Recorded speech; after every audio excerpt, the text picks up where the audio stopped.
Во время правления династии Османов самым распространенным бедствием считались различные болезни, и где, как не в султанском гареме, была наиболее подходящая для этого обстановка. Султаны имели большие гаремы, в них проживало множество девушек, наложниц, фавориток и просто женщин, обслуживающих гарем. Порой их количество варьировалось от нескольких сотен до нескольких тысяч девушек в одном гареме. Такое множество женщин в одном месте и приводило порой к возникновению эпидемий. Это влекло за собой высокую смертность, особенно среди детей. Конечно, никто не мог привести постороннюю девушку с улицы просто так в гарем. Например, требования, которые предъявлялись к будущим наложницам, были такие. Девушки должны быть красивы или миловидны, здоровы, обходительны и иметь покладистый характер. Всех девушек, которых дарили султану или покупали сами евнухи для гарема, обязательно осматривали врачи, чтобы убедиться, что девушка здорова, но не каждую болезнь можно было определить по внешнему виду. Некоторые болезни имели долгий инкубационный период, в течение которого симптомы заболевания никак не проявляются. После нескольких случаев эпидемии в гареме представители Османской династии приняли решение о разделении гарема на несколько отдельных покоев. В гареме были выделены покои для валиде султан, матери правящего султана, для его жен, любимых наложниц. Делалось это для того, чтобы не подвергать жизнь султана опасности. Правда, не всегда такие меры позволяли предотвратить заражение болезней султана. Насколько известно, во время правления султана Турция не слишком приветствовала различные вакцинации и прививки. Считалось, что все болезни посылаются Аллахом, и выживет или умрет зараженный человек зависит только от него. В истории упоминается такой интересный случай. Один иностранный посол, служивший при дворе Сулеймана Великолепного, обратился с просьбой к султану. Посол просил переселить его и своих подчиненных в другое помещение, ибо на тот момент во дворце Топкапы уже разразилась эпидемия чумы. В ответ султан ответил, что чума послана Аллахом и никто не минует своей участи. Сам султан даже не подумал переезжать и оставался во дворце все время, пока эпидемия не закончилась. Еще одним бедствием того времени была палочка Коха или туберкулез. Достоверно известно, что и султанов, и их жен эта участь тоже не обошла. Есть мнение, что Мехримах, дочь Хюррем, скончалась именно от этой страшной болезни. Она проводила оставшиеся дни своей жизни в старом дворце. Влажный, довольно прохладный климат этого места обитания идеально подходил для развития этой болезни. Еще туберкулез называют чехоткой. Многие султаны и их жены пострадали от нее.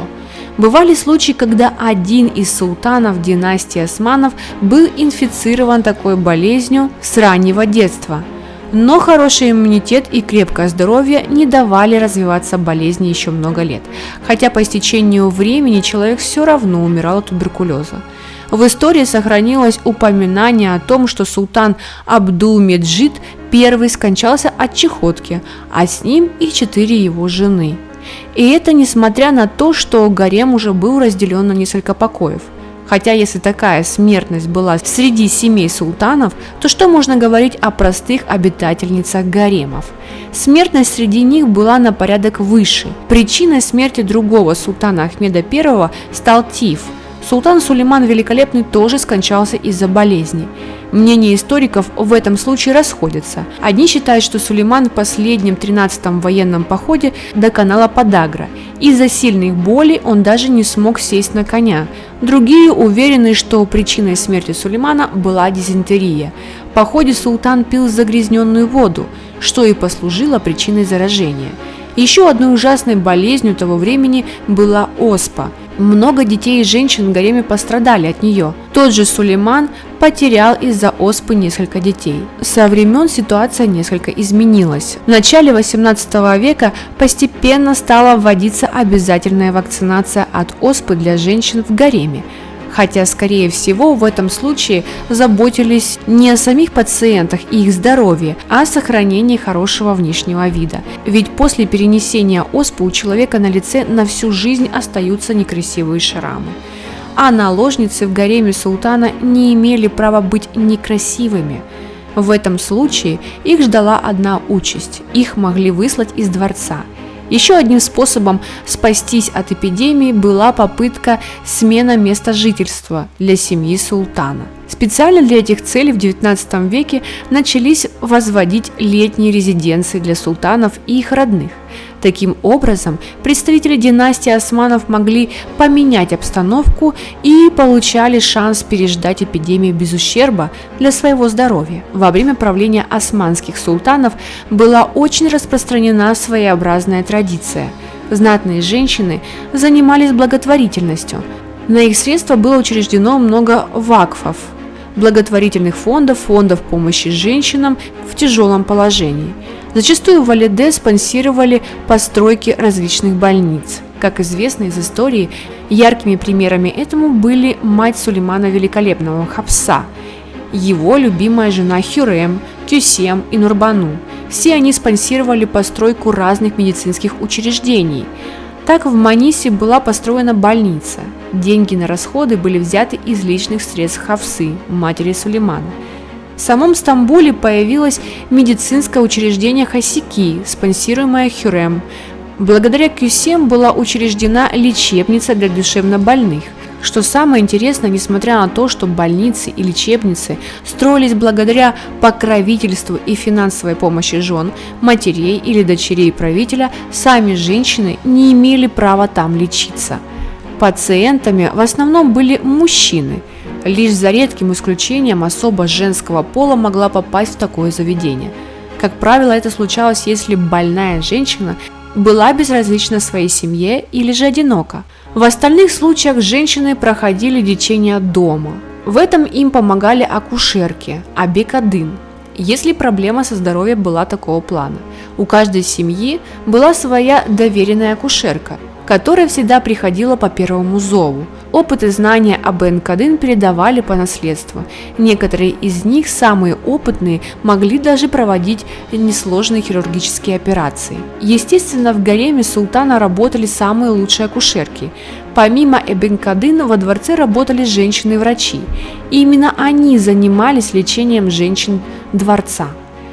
Мужчины-врачи тоже имелись, но по законам шариата мужчина-врач не мог осматривать женщину. Мужчина мог лишь давать советы, исходя из той информации, что ему говорили. Уже в то время во дворцах султанов были отдельные специальные помещения под лазареты для того, чтобы минимизировать риск заражения окружающих. В лазарете была своя отдельная баня и кухня. Мужчины же врачи в первую очередь следили за здоровьем правителя и его ближайшего окружения. Большой популярностью в гаремах пользовались народные целительницы. Также женщин-врачей никто не обучал медицине. Они могли лишь наблюдать за своими мужьями или другими близкими родственниками и перенимать науку лечения людей. Иногда встречались такие случаи, когда женщина-врач никак не могла помочь своей пациентке. Вот тогда приходили на помощь целительницы из народа. В исторических справках Стамбула сохранился один интересный документ. Там рассказывалось, что народная целительница по имени Мерием Кадын смогла спасти будущего правителя Османской империи Абдулмеджида I. Маленький шейхзаде тяжело заболел, и никто не мог ему помочь. Были перепробованы все средства. Наконец было принято решение пригласить к нему целительницу. Точно неизвестно, что и как она делала, но факт остается фактом. Женщине удалось вылечить сына султана. Многие считали это чудо, ведь надежды практически не оставалось. Такой великий лекарский подвиг не оставался без милостивого внимания правящей семьи. С тех самых пор ей были назначены большие ежемесячные выплаты до конца ее жизни, а сама целительница стала частым гостем в гареме султана. Встречались среди народных целителей и такие, которые пытались лечить различные расстройства психического характера, боязни и страхи. Такие лекари использовали весьма интересные способы избавления от фобий и других расстройств, используя свинец. По большой части пациентами таких лекарей были женщины, доживающие свой век в старом дворце. Именно среди них чаще всего встречались подобные случаи. Женщины, которых за ненадобностью отсылали в старый дворец, часто сходили с ума или же теряли вкус к жизни. Вот на таких пациентах и практиковали народные целители способы восстановления психического здоровья. Лекари из народа даже пытались лечить сифилис. Для этого они использовали различные растения, содержащие наркотические вещества. Целители такого плана также приглашались в гаремы султанов. И тогда возникает вопрос: а как же такая болезнь могла появиться в гареме? Скорее всего, врачи и лекари того времени не всегда могли увидеть симптомы этой болезни, если вновь поступившая в гарем девушка уже ею болела. Особой популярностью в гаремах султанов пользовались врачи, специализация которых были лечение экзем, а также болезней, от которых умирало много маленьких детей. Диареей и аллергией дети султанов страдали очень часто, поэтому эти врачи и были так популярны.